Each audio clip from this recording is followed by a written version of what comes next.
বলছে তোমরা তো শূন্য। আমরা বললাম হ্যাঁ, আমরা জেলেও শূন্য, আমরা ইলেকটোরাল বন্ডের চিটিংবাজিতেও শূন্য,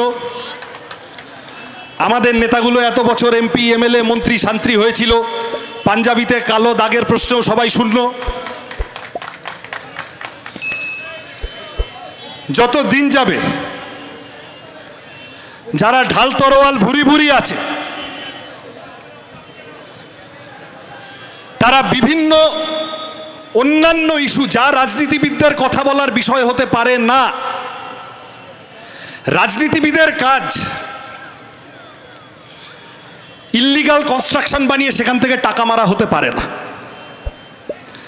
রাজনীতিবিদের কাজ গরুর দুধে সোনা খোঁজা হতে পারে না, রাজনীতিবিদের কাজ পেট্রোল ডিজেল রান্নার গ্যাসের দাম কমানো, স্কুলগুলো বন্ধ হয়ে যাচ্ছে সেইগুলো কি করা